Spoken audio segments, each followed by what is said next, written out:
현장에서 경험한 조이와 환경 영향을 고려하면서 측정한 데이터 처리와 계산 과정을 하나씩 따라가 보는 과정은 매우 중요합니다. 이를 통해 유량 측정과 산정의 원리를 보다 직관적으로 이해할 수 있죠. 자료 처리와 유량 산정은 두 번째 시간에 말씀드렸던 접촉식 측정 장비 ADVM을 기준으로 말씀드리겠습니다. 유량 산정 프로그램은 ED패드와 MCD패드 두 가지가 있는데요. ED패드는 ADVM의 원시 자료를 추출하여 지표 유속을 분석하는 프로그램입니다. 그리고 MCD패드는 추출된 지표 유속과 실측 유량 자료로부터 지표 유속 평균 유속 관계식을 개발하고 유량을 산정하는 프로그램이죠. 이번 시간에는 이 두 가지 소프트웨어 중 ED패드 사용법을 간단히 알아보고 이를 활용하여 지표 유속 관계를 개발하는 실습을 해보도록 하겠습니다. ED패드에 대해서 먼저 설명드리도록 하겠습니다. ED패드의 사용 순서는 다음과 같습니다. 먼저 지점 정보를 입력하고 자료에 대한 설정을 입력합니다. 그 다음 ADVM의 셀 정보를 입력하고 자료를 추출합니다. 자료 추출 후에 빔 신호 강도, 이속계 상태 등을 확인하여 자료가 정상적인지를 판단합니다. 결측 및 오측 자료가 있다면 적절하게 처리하고 최종적으로 지표 유속을 산정하면 됩니다. 첫 번째, Getting Start는 자료 추출을 위한 정보를 입력하는 시트입니다. 먼저 관측서 정보 입력부터 시작합니다. 여기서는 코드, 지점명, 유역, 하천명, 위치, 자료 연도 같은 기본 정보를 차례대로 입력해 주시면 됩니다. 이 단계가 기초 자료를 세팅하는 과정입니다. 다음은 자료 설정 탭입니다.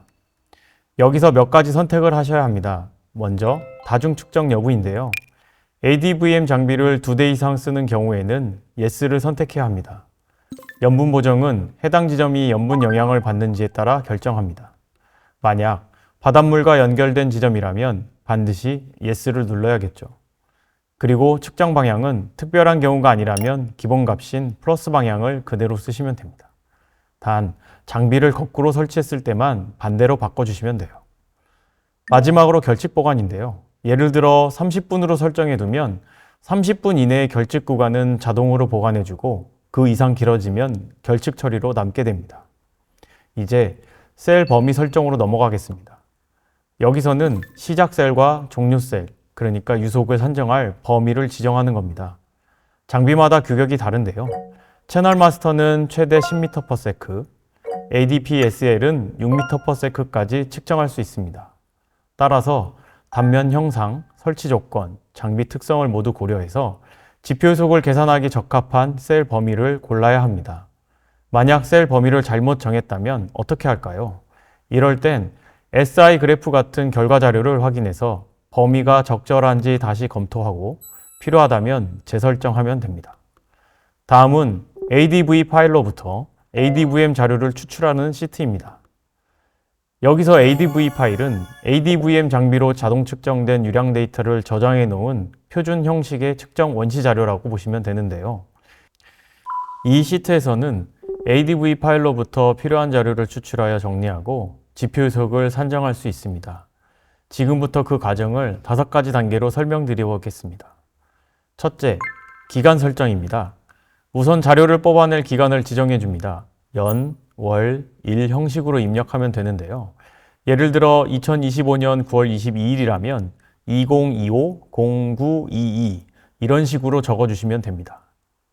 둘째, 자료 불러오기입니다.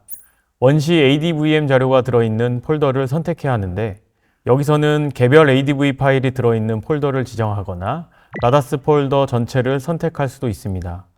이렇게 경로를 지정하면 프로그램이 자료를 불러와서 시간 순서대로 자동 정리해 줍니다. 셋째, 형식 확인입니다. 불러온 자료가 통신 오류 때문에 깨진 부분이 있을 수도 있습니다. 이럴 때는 형식에 맞지 않는 값을 걸러내야 합니다. 필요하다면 아예 건너뛸 수도 있습니다. 넷째, 자료 추출입니다. 이 단계에서 시간별 시계열 데이터를 만들어냅니다. 추출되는 항목은 날짜, 수위, 셀 번호, 동서 방향 유속, 남북 방향 유속, 그리고 신호 강도 같은 값들입니다. 주요 출력 값을 보면 EW는 동서 방향, 즉 흐름 방향 유속, NS는 남북 방향, 즉 수직 방향의 유속, E1과 E2는 각각 빔 1번과 2번의 신호 강도를 의미합니다. 마지막 5번째, 지표 유속 산정 단계입니다. 여기서는 앞서 선택한 셀 범위를 바탕으로 인덱스 벨로시티, 즉 VI 값을 계산하게 됩니다. 계산된 결과는 expected data라는 별도의 시트에 출력되므로 나중에 쉽게 확인할 수 있습니다. 그 다음 추출된 자료에서 수위와 지표 유속을 보정하는 시트로 넘어가 볼까요? 초기 설정에서 입력한 시간 범위 안에서 비어있는 데이터가 있으면 주변 값들을 이용해서 자연스럽게 값을 채워 넣을 수 있습니다. 먼저 기간을 입력하고요. 여기서는 보관할 기간을 직접 지정해 줘야 합니다. 입력 형식은 연, 월, 일, 시, 분 순으로 합니다. 그 다음 원시자료 단계로 넘어가는데요. 이때 사용하는 자료는 앞 단계에서 이미 추출해 둔 시계열 자료입니다. 즉, 새로 불러오는 게 아니라 기존에 준비된 데이터를 불러와 활용하게 되는 거죠. 그리고 나면 1차 보정 단계로 이어집니다. 여기서는 원시 자료와 거의 동일하지만 필요하다면 수동으로 잘못된 값을 직접 수정할 수 있습니다. 그러니까 기본적으로 그대로 쓰되 오류가 있는 부분만 손봐줄 수 있는 단계라고 보시면 됩니다. 보정이 끝나면 보관으로 이어집니다. 이 단계에서 이제 결집값을 처리하게 되는데요. 처음에 설정한 기간 이내의 결집값은 자동으로 보관해서 채워집니다. 하지만 지정된 기간을 넘어서는 긴 결집 구간은 그대로 비워둡니다. 즉 짧은 구멍은 메워주고 긴 구멍은 그냥 두는 방식입니다. 그 다음은 가용 비율 확인입니다. 월별로 기간을 선택한 뒤 Available Ratio 버튼을 누르면 해당 월에 확보된 데이터 개수와 가용 비율이 계산됩니다. 이를 통해 자료가 얼마나 충실하게 확보됐는지 한눈에 확인할 수 있습니다. 이제 마지막으로 리절트 시트를 살펴보겠습니다. 이 시트는 지금까지 처리한 자료를 그래프로 시각화해서 결과를 확인할 수 있는 공간입니다. 만약 그래프에서 이상치가 보이면 앞 단계인 expected data 시트로 돌아가서 보정이나 보완을 해주시면 됩니다. 구체적인 절차는 3단계입니다. 먼저 기간 설정해 주시고요. 그래프를 그릴 기간을 입력해 줘야 하는데요. 시작 일자는 연, 월, 일, 시, 분 형식으로 입력합니다. 이때 그래프에 표시할 일수를 따로 지정할 수도 있습니다. 그리고 나면 그래프를 세로 고침 단계에 들어가는데요. 기간을 입력하고 세로 고침을 누르면 그 기간 동안의 수위와 지표 요속 자료가 그래프로 표시됩니다. 왼쪽에 있는 화살표 버튼을 누르면 이전 구간 그래프를, 오른쪽에 화살표 버튼을 누르면 이후 구간 그래프를 확인할 수 있습니다.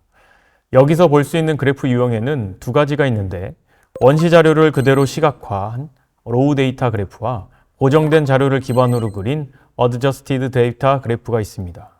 이 두 그래프를 비교하면 보정 과정을 통해 자료가 어떻게 달라졌는지 쉽게 확인할 수 있죠. 다음은 스테이터스 오브 ADVM 시트입니다. 이 시트는 말 그대로 ADVM 장비의 상태를 점검하는 곳인데요. 장비가 제대로 설치되어 있고 정상적으로 작동하고 있는지를 확인할 수 있습니다. 여기서는 주로 수온, 기울기 값, 그리고 수익의 보정값을 살펴보게 됩니다. 첫째, 수온입니다. 수온은 도플러 효과를 이용해 유속을 계산할 때 아주 중요한 변수인데요. 따라서 이 값이 정상적으로 측정되고 있는지를 그래프를 통해 반드시 확인해야 합니다. 둘째, 피치와 롤입니다. 이 값은 ADVM 장비가 어떤 기울기로 설치되어 있는지를 보여주는 결과값이죠. 만약 체결 볼트가 풀렸거나 부유물에 충격을 받아서 장비가 흔들린 경우에는 피치롤 값의 변화가 나타납니다. 즉, 장비 상태 이상을 조기에 발견할 수 있는 지표라고 할 수 있습니다. 셋째 단계는 수위 보정값, 즉 워터 레벨 옵셋입니다. 이 값이 안정적으로 유지되는지를 확인해야 수익의 측정이 정확하다고 할 수 있습니다. 만약 옵셋 값이 변한다면 측정 결과도 왜곡될 수 있기 때문에 반드시 주기적으로 점검해 주셔야 합니다. 그 다음은 Mean of Signal Intensity, 셀별 평균 신호 강도, 즉 ADVM이 보내는 신호가 얼마나 안정적으로 수신되는지를 확인하는 시트입니다. 특히 저수위 기간 또는 홍수 기간처럼 유속과 수위가 크게 변할 때도 따로 기간을 설정해서 분석할 수 있습니다. 이 과정을 통해 우리가 선택한 유효셀 구간이 적절한지 검토할 수 있는 것이죠. 자, 그럼 함께 실습해 보실까요? 먼저 기간을 직접 입력해 주는데요. 입력 형식은 역시 연, 월, 일, 시, 분입니다. 그리고 나서 설정한 기간을 바탕으로 평균 신호 강도를 계산합니다. 이때 자동으로 SI 감쇄 곡선, 즉 신호 강도가 거리에 따라 줄어드는 모습을 그래프로 확인할 수 있죠. 이 곡선을 보면 실제로 유효하게 측정되는 범위가 어디까지인지 알 수 있습니다. 그렇다면 만약 자료 추출 이후 유속계 상태나 평균 신호 강도 등 검토 과정 중 문제가 발생한 경우에는 어떻게 해야 할까요? 예를 들어 유효셀 구간 변경이 필요하다든지 특정 기간의 유속이 우측으로 판단된다면 이전 과정으로 돌아가 셀 정보 변경 또는 자료를 보완해 주시면 됩니다. 자료에 문제가 없다면 자료 추출이 완료된 것이므로 저장하고 난 후 ED패드를 닫아주시면 됩니다. 지금까지 ADVM의 원시 자료를 추출하여 지표 유속을 분석하는 프로그램 중 ED패드를 직접 시연해 보았는데요. 다음 시간에는 MCD패드를 이용해 유량을 산정해 보도록 하겠습니다. 감사합니다.